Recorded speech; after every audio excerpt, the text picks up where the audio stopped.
Hello, hello, and welcome to my thought on this lovely Friday. And I'm trying to get enough light in here so that you can see my face. Not that you want to, but I'm going to do the best I can. Um, I've been thinking about the crazy little pets. Somebody introduced me to the song Ben, which is about Michael Jackson's love affair with a rat.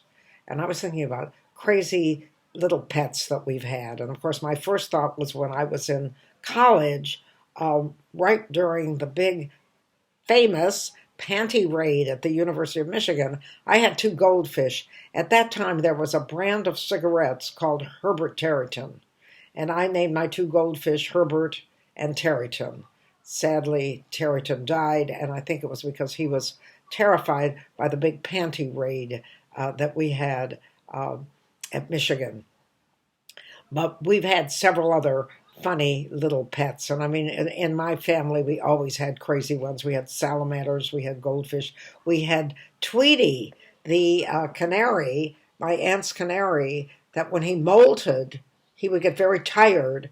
And in order to pep them up, they would feed him Jack Daniels.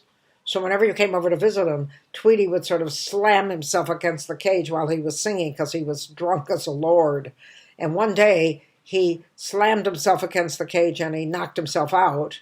And my cousin Ricky came downstairs for breakfast and he saw the canary passed out on the floor of his cage and put him in the oven to revive him.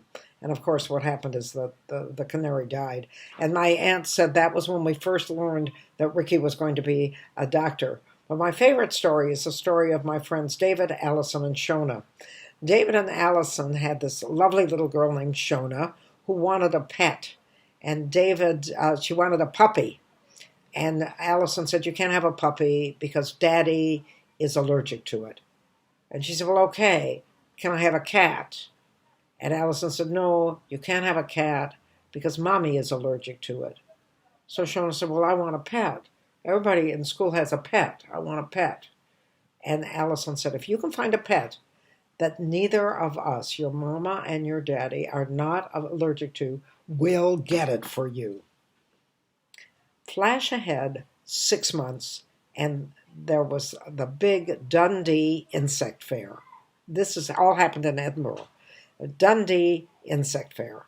And Allison took Shona to the insect fair, and she discovered cockroaches. They evidently had cockroaches that were very big and very trainable and very pet-like. And Shona said, "I want that for my pet." So they bought the cockroach for Shona. And I said to Allison, "How much did you pay for this?" And it was 18 years ago. So 18 years ago, think how different the currency is. She said, "Well, we bought it for her for 50 pounds. 50 pounds is the same as 100 pounds today." And I said, "Well, why did you spend all that money?" She said, "Well, we promised her that if she could find a pet that we weren't allergic to, we'd buy it. So we really had to." And I said to her, "No, you didn't, Allison. She wants a cockroach for a pet. I'll go home and I'll go under my sink.